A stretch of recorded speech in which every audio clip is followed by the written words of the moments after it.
ছেলেদের পর্দা করা ফরজ। হিজাব পরেছি কেননা মুফতি আপুটি ফতুয়া দিয়েছে ছেলেদেরও নাকি পর্দা করা ফরজ। আলহামদুলিল্লাহ, এজন্যই ভেবেছি এখন থেকে পর্দা করা শুরু করব। অলরেডি হিজাব পরেছি, নিকাব করেছি, এখন শুধুমাত্র বোরকা পরলেই পুরোপুরি পর্দা করা হয়ে যাবে। এদিকে আপুটির এমন ফতুয়া শুনে সারা দেশের হাজার হাজার ছেলেরা এখন পর্দা করা শুরু করে দিয়েছে। কেউ কেউ তো পুরো শরীরটাই ঢেকে ফেলার সিদ্ধান্ত নিয়েছে এই বেড়াউজ্জামান বেডি মুফতি আপুটির ফতুয়া শুনে। এদিকে এক গোপন সংবাদের মাধ্যমে উঠে এসেছে এক চাঞ্চল্যকর তথ্য। জানা গেছে খোদ ডোনাল্ড ট্রাম্পও নাকি এই মুফতি আপুটির ফতুয়া শুনে পর্দা করার সিদ্ধান্ত নিয়েছে। সেই সাথে পর্দা করার সিদ্ধান্ত নিয়েছে বাংলাদেশের অন্তর্বর্তীকালীন সরকার অর্থাৎ ইউসুফ সরকারও। তাই যেহেতু এই মুফতি আপুটি বলেছে ছেলেদেরও পর্দা করা ফরজ, অতএব নিজে পর্দা করুন এবং নিজের পরিচিত সকল বন্ধুবান্ধবদের বলুন পর্দা করতে।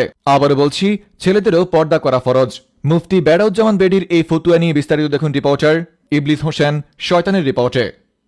এতদিন জানতাম মেয়েদের জন্য পর্দা করা ফরজ, কিন্তু আজ নতুন করে একজন বিশিষ্ট মুফতি বেড়াউজ্জামান বেডি জানিয়েছেন শুধু মেয়েদের জন্য নয়, সাথে সাথে পুরুষদের জন্য পর্দা করা ফরজ।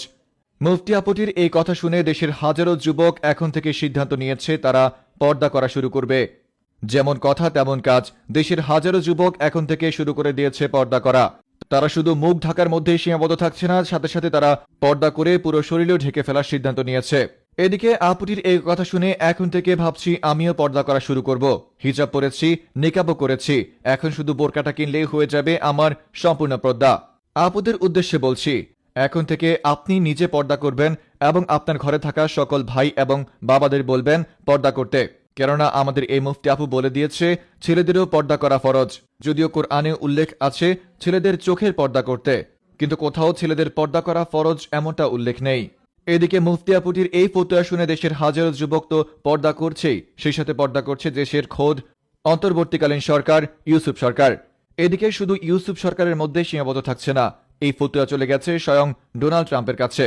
এক গোপন সংবাদের মাধ্যমে জানতে পেরেছি এখন থেকে নাকি তিনিও পর্দা করবেন। দেশের সকল পর্দা করা যুবকদের সম্মান করুন, সেই সাথে আপনি নিজে পর্দা করুন এবং নিজের সকল বন্ধুদেরকেও পর্দা করার জন্য উৎসাহিত করুন। রিপোর্টার ইবলিস হোসেন শয়তান ফ্রম নিউজ ভাইয়া।